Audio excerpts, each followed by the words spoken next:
without further ado, would you all please welcome Reverend Judge Wendell Griffen. Thank you. Thank you. Thank you. Hey, DecARcerate, how are you? Isn't this a wonderful conference? Thank you for being here. And Zachary Crow, thank you for following the leadership of the Spirit to make this happen.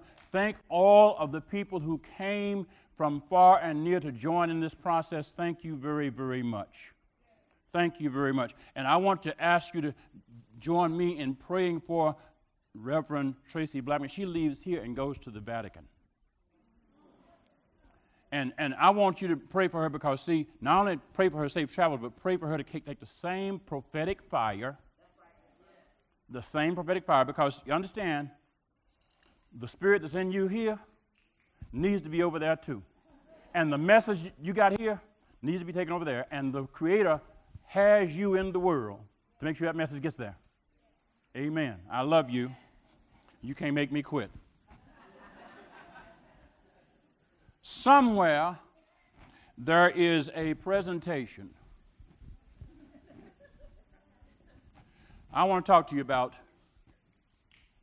mass incarceration and the death penalty. Mass incarceration and the death penalty. If you have the capital, you won't get the punishment. If you have the capital, you won't get the punishment. Let me, first of all, give you a little disclaimer.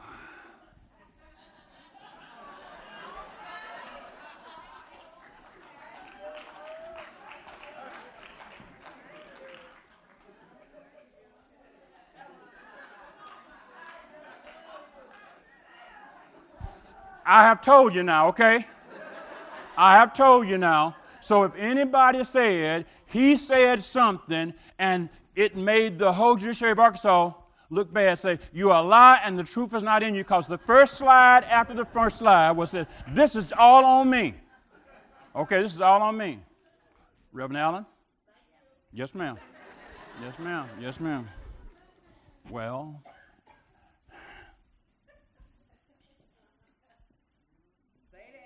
if you want to commit murder, you really want to be white, and you want to be wealthy, so you can afford a first-class lawyer, and you want to kill a black or a brown person. And if you are, the odds of you being sentenced to death are basically zero.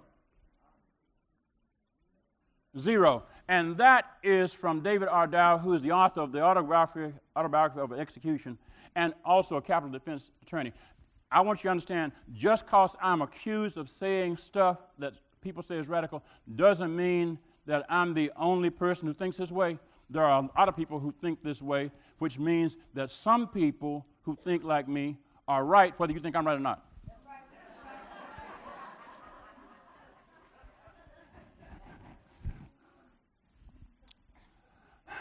Welcome to the truth about the death penalty. I promise you that this is unpleasant truth. I do not take any joy in sharing it with you. I do not apologize for demanding that you face it. You hear me? I do not apologize. I do not apologize for requiring you face it. And I then say, you must decide what you're going to do about it, how to deal with it, the personal and the ethical and the political challenges posed by what you no longer can pretend not to know. Rich people commit murders. Rich people commit murders. Do not think that murder is only committed by people of little or no means. Rich people commit murders.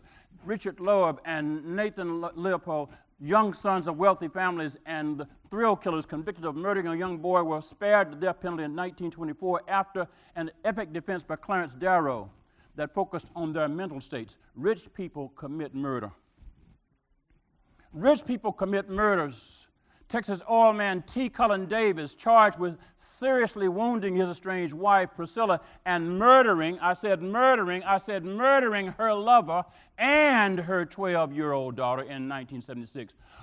Although his wife and two other eyewitnesses identified T. Cullen Davis as the gunman, he was acquitted. He was found not guilty after defense by prominent lawyer Richard Racehorse Haynes, who attacked Mrs. Davis for her drug use and extramarital affairs. Oh, so her drug use and extramarital affairs was defense? Was his defense? Excuse me, was his defense? You kill her child, you kill her lover, and you say her child and her lover and her drug use is your defense. And it worked. Acquitted. Rich people commit murders. Rich people commit murders.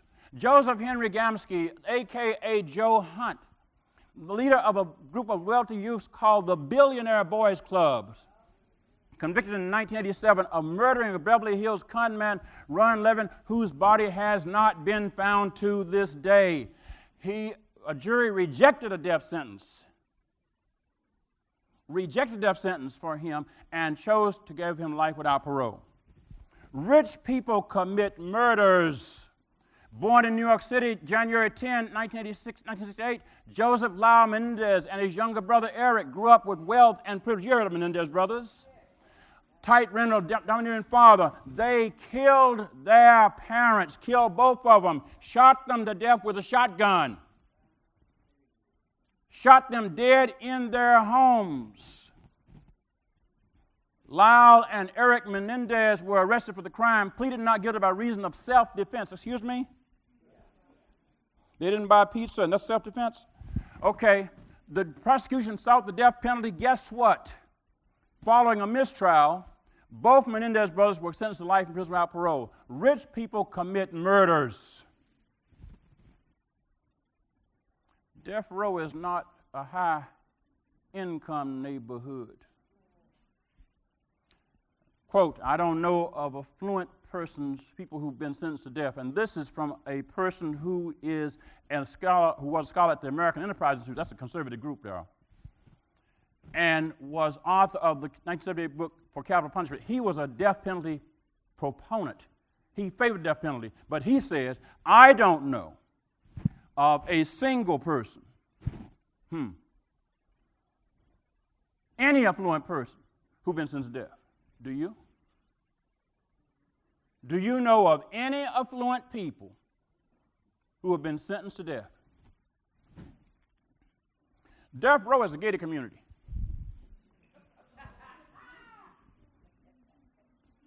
Death row is it is the most exclusive gated community. Do you understand that death row is the most exclusive gated community in the world? You have to go into gates, through gates, beyond gates, to get to the gates, to get you to death row. And it is also the most expensive part of the prison sentence. Death penalty, simply put, is for poor people. Let me say it again. The death penalty is for poor people. Rich people commit murders, but nobody who is affluent has been sentenced to death. You can't recall any. The death penalty is for poor people. Well, this is a global problem. The statistics show that across the country, in 21 nations, some 682 people were executed in 2012, and the situation is the vast majority of these executions were carried out by people who had previously been living near or under the poverty line. Across the world, This is a global problem. If you are poor, you are much more likely to be convicted to death than if you are wealthy, even if the wealthy person commits a heinous murder.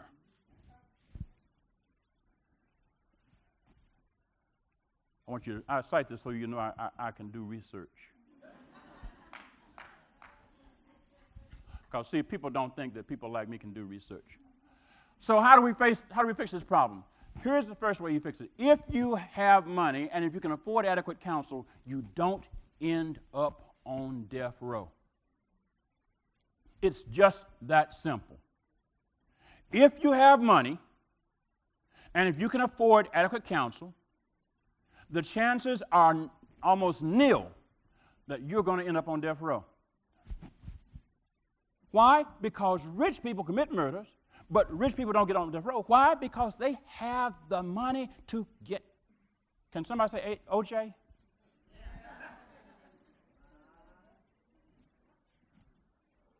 He did go there, didn't he? He did go there, didn't he? Okay, see. But all right. I didn't say that, quote. I got to give credit to credit to Keiko Matos, is the former capital punishment research director for the NAACP Legal Defense Fund.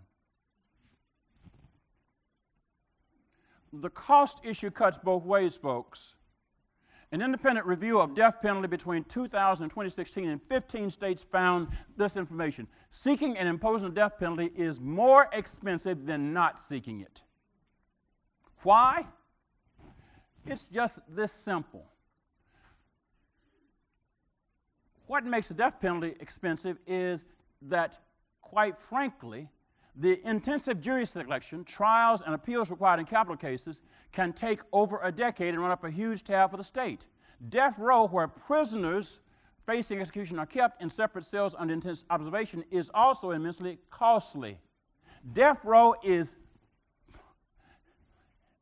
you're not in a barracks. Every death row inmate has his or her own cell. I told you it's a gated community. You have the most exclusive community, and you have the most intensive surveillance. Now, nobody is trying to break into death row. So the surveillance and the security is not to keep folks from getting in. All right? And when was the last time you heard somebody breaking out of death row? So all of this money is being spent to keep people on death row. All right? I picked Kentucky because Kentucky is like Arkansas, a mid-south state, and I figured it would be nice, and I have a nice little out here from somebody who I would like to quote later. Kentucky is spending millions of dollars each year on a capital punishment system so ineffective, check this, that more death row inmates are dying of natural causes.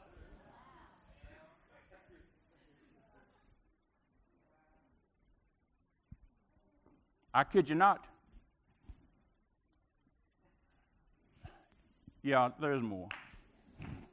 The State Department of Public Advocacy estimates that Kentucky spends as much as $8 million a year prosecuting, defending, and incarcerating death row inmates, even as state-ordered budget cuts impair other aspects of the judicial branch of government. Hello? We can't get probation officers, but you can put people on death row. You can't get public defenders. You can't give them more money. You understand? If you can have a good enough lawyer, you're not going to get on death row. But you can't give money to the public defender process, and more people are dying of natural causes. Well, okay. I had to add this slide. Former Kentucky Supreme Court Chief Justice Joseph Lampert said, death penalty cases often become legal monsters, his word, not mine, and that while a decision about whether to abolish capital punishment is a political question, it's impossible to streamline death penalty litigation to justify the cost, because doing so would, check this, dramatically increase the risk of wrongful executions. I highlighted that bullpen for a reason, y'all. You need to know 148. 148. Between 1973 and 2015, 148. 148. death row prisoners in 26 states were exonerated and released. Let me explain what that means.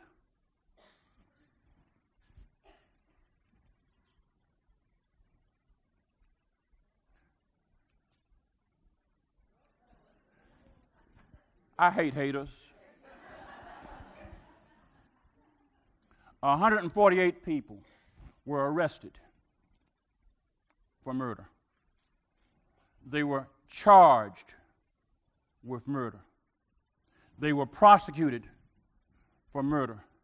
They were tried for murder. They were convicted by juries unanimously for murder. They were sentenced to death for murder.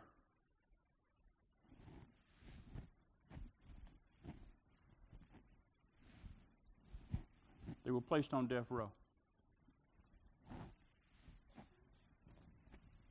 And years later,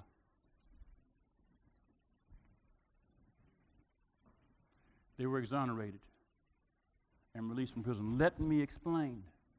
They were innocent. Let me explain. They were innocent.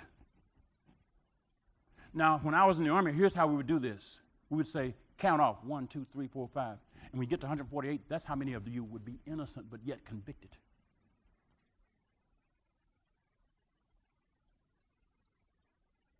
And this is the most expensive, faulty system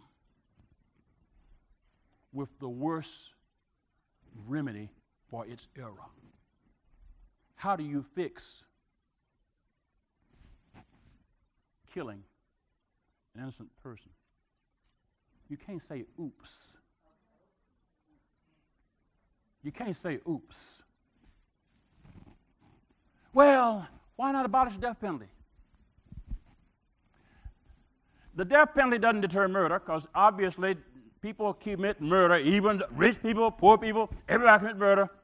The death penalty does not deter murder. Let's get that straight, okay? It is not a deterrent. The death penalty is applied against impoverished people, while wealthy people who commit murder, wealthy murderers aren't sentenced to death. So the death penalty is inequitable.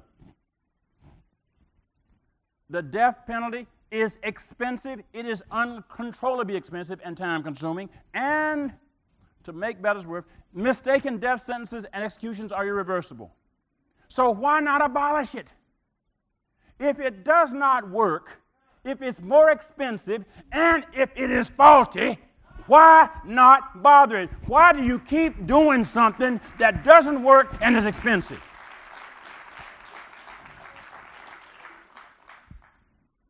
Well, not to mention the moral arguments. I am a preacher. I am a preacher, so I do have to say this. If you're one of these Bible-believing people like I am, if ever you see me in a jacket, I've got two things on my body at all times. I have the United States Constitution, and I have the Holy Bible. I promise you. I used to tell people, if you're a judge and you don't have a Constitution and the Bible, and you say you follow Jesus and believe in the Constitution, something wrong with you. Cain is the person who's accused of committing the first murder, and did God sentence Cain to death? No. Now, if God, who is God and knows all about stuff and is perfect holy, does not sentence the first murderer to death, how do people go, oops, decide they can do better? Cain was marked for life. Check the text. I do research. Check the text. What's moral about life for a life? We don't justify torching people's homes if they commit arson. We do not justify plundering the funds of people who are thieves and robbers. We do not justify raping people who commit rape. Hello? We do not authorize public service to molest people who are guilty of child molestation. Do we? So what's up with this? We employ, we train, we command public service to deliberately and knowingly kill people convicted of premeditated murder. Kill them even though they are locked away from the rest of the world. Kill them even though they are locked away even from other people who are accused and convicted of committing violent crime. By the way, quick lesson, murder in the first degree, or capital murder, is called premeditated and deliberated. In other words, I intend to do it, I plan to do it, and I do it under aggravating circumstances. That's capital murder. I intend to kill you. I employ somebody to kill you. I train somebody to attempt to kill you. I command them to kill you. And I publicize, I announce, I'm going to kill you on this day.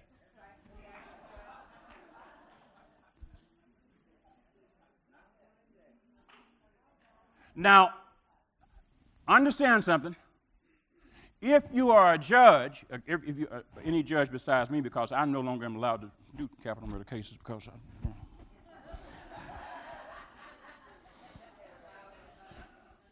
but if you are a judge and a murderer announces he or she intends to kill somebody and kill somebody, that is an aggravating circumstance for the jury to consider in determining whether to convict them of capital murder or life without parole. Okay? Yet the state does this. Okay, I got to get on my time. Kill them while they lay bound. You understand? They're not trying to get out. We take them where they are, take them from where they are, strap them down somewhere where they can't defend themselves, and have them lie there and say, we're going to kill you. In other words, we're going to kill you while you're helpless. And we call that moral. We call that moral. Well, it's one thing to say that rich people should be able to drive Ferraris and poor people should have to take the bus, but it's a different thing to say that people should get treated one way in the state's criminal justice system and then poor people get treated another way. But that's the system we have. But it's not the system we have to have.